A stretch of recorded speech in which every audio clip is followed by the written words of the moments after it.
Anak pertama jadi tumbal pesugihan. Jadi kejadian ini yang sebenarnya sudah lama, sekitar tahun 1995. Ya, tahun segituan memang banyak pesugihan. Tahun 90-an memang tahun rame-ramenya cerita-cerita pesugihan. Dari babi ngepet, tuyul, popok wewe, buaya putih, sate gagak, gunung kemukus, tukar janin. Namun, pesugihan ini beda dari yang sudah Kaki sebutkan tadi.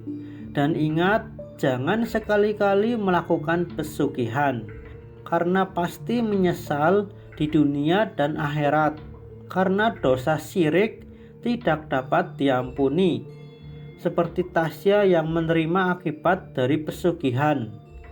Padahal dia bukanlah korban atau pelaku, cuma masih sedarah sama si pelaku, dan dia juga mendapatkan imbasnya.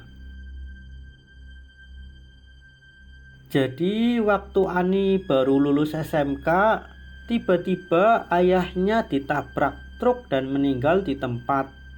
Ibunya yang sudah sakit-sakitan dan adiknya Tasya yang masih SMP tentu membuat Ani menjadi tulang punggung keluarga. Namun nasib Ani tidaklah semujur yang diharapkan.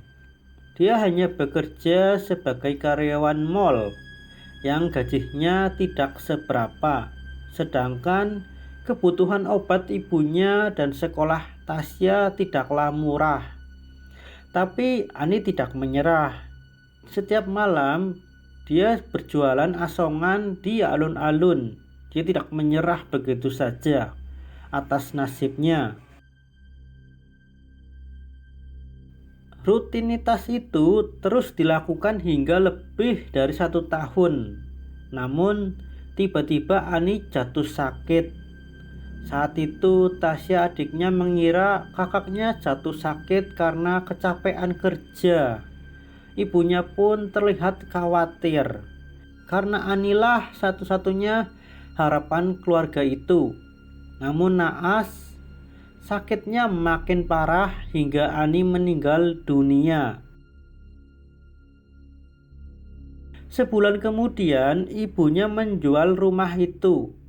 Tasya pun cuma bisa pasrah dengan keadaan. Mungkin memang sudah tidak ada jalan lain. Tapi anehnya, rumahnya terasa jadi angker. Gak pernah terlihat menampakkan sih, cuma lebih bikin merinding aja, apalagi pas sendirian. 3 bulan kemudian, Tasya kaget ibunya sudah membeli rumah yang lebih mewah dari rumah yang dulu. Padahal rumah itu belum terjual karena susah lakunya. Rumah itu pun ditinggal begitu saja. Tasya pun nurut saja karena dia juga sudah nggak betah tinggal di sana.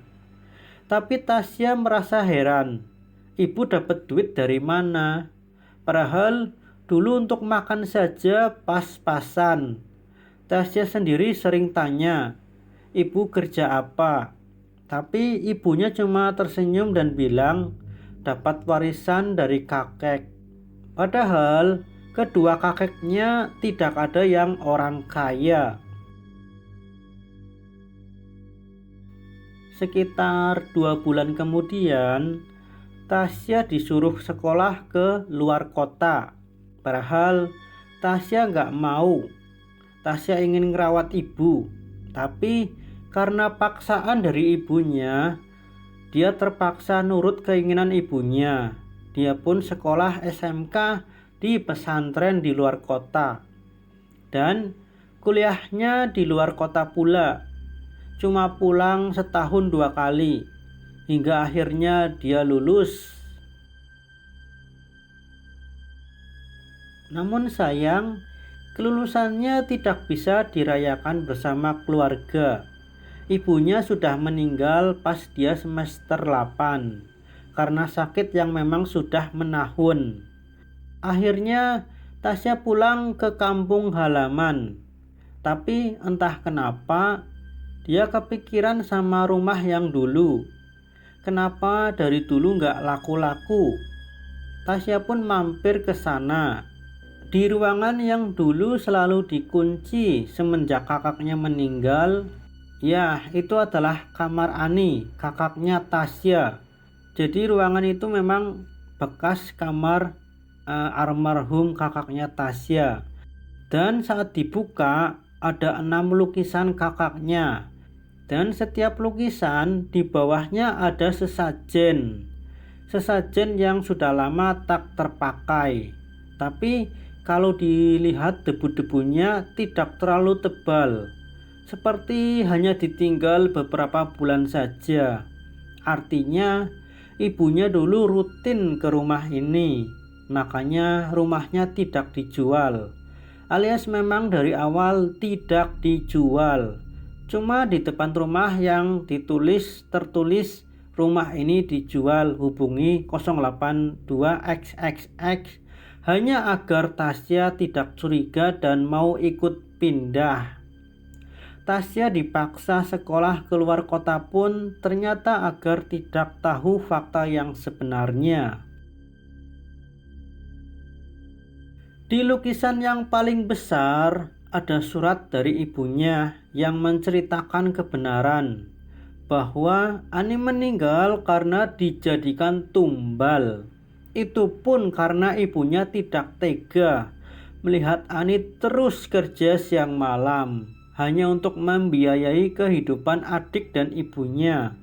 Jadi ibunya memilih untuk mengorbankan salah satu untuk kebaikan yang lain ketimbang semuanya harus hidup dalam kemiskinan. Tasya pun menangis mengetahui kenyataan ini. Di dalam laci, dia menemukan buku kecil bertuliskan aksara Jawa tentang bagaimana ritual pesugihan ini dilakukan ya, alias tata caranya lah ya. Yaitu membuat lukisan dari salah satu anggota keluarga yang akan dijadikan tumbal. Lukisannya pun harus dibikin semirip mungkin agar tidak terjadi salah sasaran dan malah mengenai keluarga yang lain. Kemungkinan ibunya melukis sampai 6 kali hingga dapat hasil yang paling bagus dan mirip, dan mengucapkan mantra yang ada di dalam buku itu sambil menyebut-nyebut nama tumbal alias namanya Ani, dan nantinya tumbal akan mati perlahan karena sakit. Nama pesugihan itu adalah lukisan keraton, dan tumbal harus anak kandungnya sendiri. Semenjak mengetahui hal ini, Tasya membakar semua yang berkaitan dengan pesugihan, termasuk semua lukisan dan buku itu. Kemudian menjual rumah lamanya dan tinggal di rumah yang mewah yang dulu ibunya beli. Di sana dia menemukan banyak emas dan rekening tabungan yang memang sudah diwariskan pada Tasya. Dia kini hanya ingin hidup normal tanpa bayang-bayang ibu dan kakaknya.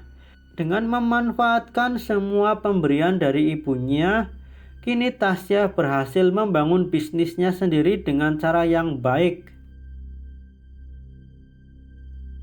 Kini dia pun sering berbagi karena Tasya tahu bagaimana rasanya jadi orang miskin.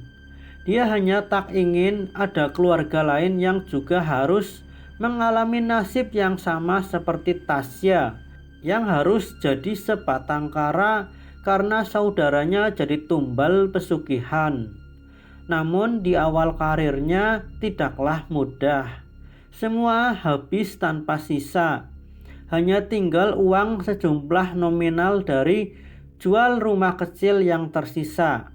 Semua hasil pesugihan habis tanpa sisa.